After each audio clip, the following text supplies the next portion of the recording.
33. അത് വെടിയുണ്ടകളുടെ എണ്ണം മാത്രമാണോ?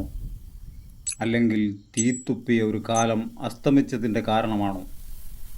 ഈ വീഡിയോയുടെ അവസാനം നിങ്ങളത് തീരുമാനിക്കും. യാദൃച്ഛികമായി ആ പതാകയിലെ 33 വെടിയുണ്ടകൾ ദീർഘകാലം നീണ്ട പോരാട്ടത്തിൻ്റെ അവസാന നിമിഷങ്ങളുമായി ഒത്തുചേരുകയായിരുന്നു. അതൊരു ടേണിംഗ് പോയിൻ്റായി വായിക്കപ്പെടുന്നു. കാലം നിശ്ചയിച്ച വിധി.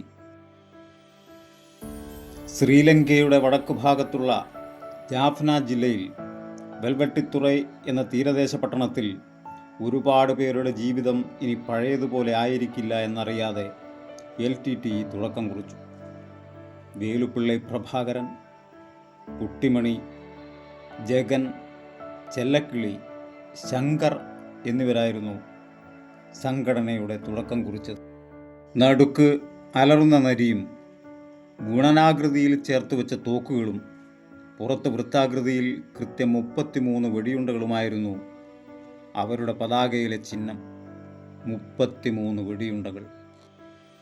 ചിലപ്പോൾ ആ ചിഹ്നം ആ നാളുകളിൽ പ്രതീക്ഷയായി തോന്നിയേക്കാം. പക്ഷേ അതൊരു മുന്നറിയിപ്പായിരുന്നു.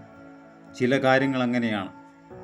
ആദ്യം ഒരു ചാറ്റൽ മഴ പോലെ തുടങ്ങുന്നു, പിന്നെ നമുക്ക് നിയന്ത്രിക്കാൻ പറ്റാത്ത പേമാരിയായി ദുരിതങ്ങൾ വിതച്ച് അവസാനിക്കുന്നു.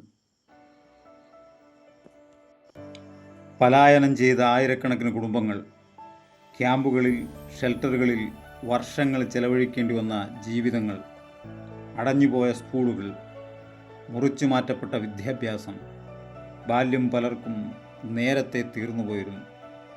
ഭയപ്പെടുത്തുന്ന രാത്രികളിൽ ഉറക്കമില്ലാതെ നേരം പുലർത്തിയവർ, പകലിൻ്റെ അനിശ്ചിതത്വത്തിലേക്ക് വീണ്ടും എഴുന്നേറ്റ് വന്നവർ. അവിടെ നിശബ്ദത പോലും സംശയകരമായിരുന്നു. ഒരു യാത്ര, ഒരു ആഘോഷം, ഒരു വിവാഹം എല്ലാം നാളെ ഉണ്ടാകുമോ എന്നതൊരു ചോദ്യചിഹ്നമായി അവർ മനസ്സിൽ കൊണ്ടു നടന്നു. മാനസികാഘാതങ്ങൾ, ഓർമ്മകൾക്ക് പോലും പറയാൻ കഴിയാത്ത നഷ്ടങ്ങൾ ഒക്കെ അവർ അഭിമുഖീകരിക്കേണ്ടി വന്നു.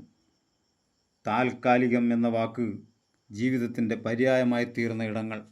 യുദ്ധത്തിൽ വലിയ വില കൊടുക്കേണ്ടി വന്നത് ആയുധം കയ്യിലേന്തിയവർക്കായിരുന്നില്ല. സാധാരണ മനുഷ്യരായിരുന്നു അതിൻ്റെ ഇരകൾ. മറ്റെവിടെയും പോലെ തന്നെ മഴ തീരും മുൻപേ വീശിയടിച്ച വിധിയുടെ കൊടുങ്കാറ്റിൽ കുടുങ്ങിപ്പോയ പാപം മനുഷ്യജന്മങ്ങൾ. 2009 മെയ് മാസം യുദ്ധം അവസാന ഘട്ടത്തിലേക്ക് എത്തിത്തുടങ്ങിയിരുന്നു.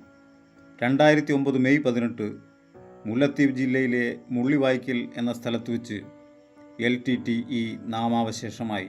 മറ്റൊരു മെയ് മാസത്തിൽ പ്രഭാകരൻ ഉൾപ്പെടെയുള്ളവർ കൊല്ലപ്പെട്ടു.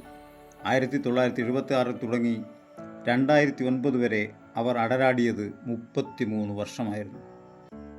ഏതോ വിധി അതിൻ്റെ കർത്തവ്യം നടപ്പാക്കിയ പോലെ ആ പതാകയിലെ 33 വെടിയുണ്ടകളുമായി ആ കാലയളവ് ഒത്തുചേർന്നു. 33 വർഷങ്ങൾ, 33 വെടിയുണ്ടകൾ. ഇതൊരു സംഘടനയുടെ കഥയല്ല. ഇതൊരു തലമുറ വില കൊടുത്തു തീർത്ത കാലത്തിൻ്റെ കഥയാണ്.